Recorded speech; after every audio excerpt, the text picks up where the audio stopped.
The committee will come to order. This is a historic hearing.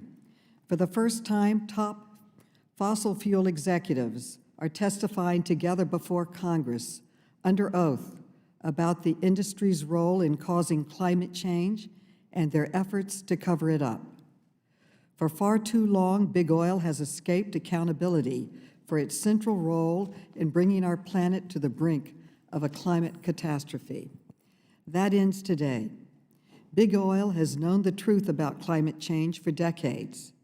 In the 1970s and 80s, Exxon's own scientists privately told top executives that burning fossil fuel was changing the global climate.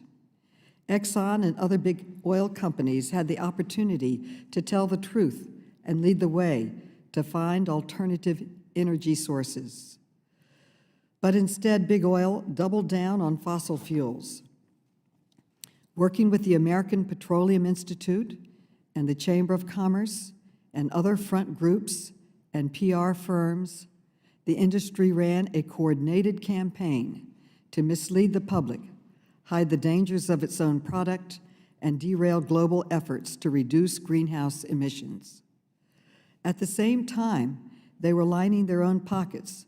Between 1990 and 2019, the four oil companies here today reported nearly $2 trillion in profits. But the cost of inaction on climate have been far higher. The American people lost more than 30 years when we could have curbed climate change. Today we face stronger hurricanes, dangerous wildfires, and destructive floods. As the efforts of climate change have become undeniable, big oil has changed its record and its rhetoric. Now they say they believe in climate change and they support the Paris Agreement and a price on carbon. They promise they will reduce their carbon emissions and even aspire to net zero emissions. And they've spent billions of dollars on PR firms to paint themselves as climate champions. But big oil's actions tell a different story. These companies not only continue to sell millions of barrels of oil every day, they are also investing in new oil fields. Their lobbying also tells a different story. Today, the committee is releasing a new staff analysis showing that over the past 10 years, these four companies have dedicated nearly only a very tiny fraction of their immense lobbying resources to enact the policies they publicly claim are key to address climate change, while spending tens of millions to protect their profits from oil and gas. Earlier this year, a senior lobbyist at Exxon admitted the truth. He was caught on video saying that Exxon's support for a carbon tax was merely a, quote, talking point, which would never become reality. And even today, lobbyists from American Petroleum Institute and other industry groups are fighting tooth and nail against key climate provisions in the Build Back Better Act. But we must act. Just this week, the United Nations released a new report stating that nations' current climate pledges fall far short of what is necessary to avert catastrophe.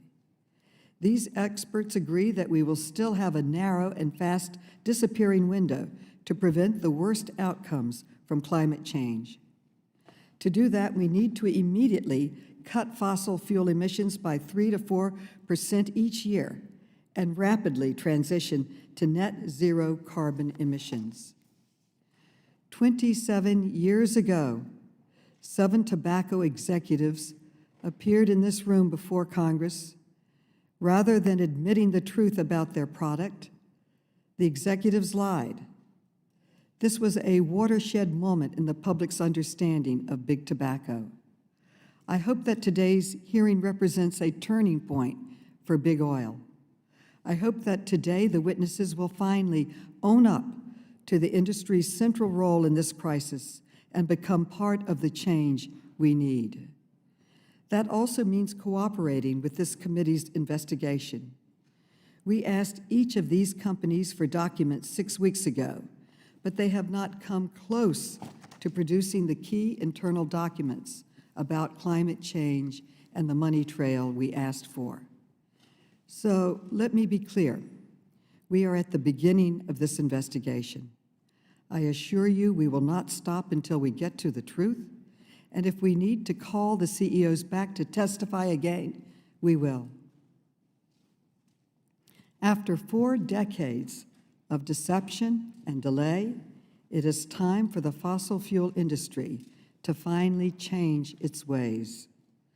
Thousands of companies have already recognized the imminent threat of climate change and are working with community leaders and scientists to bring down emissions. It's time for big oil to finally join the rest of us in this fight.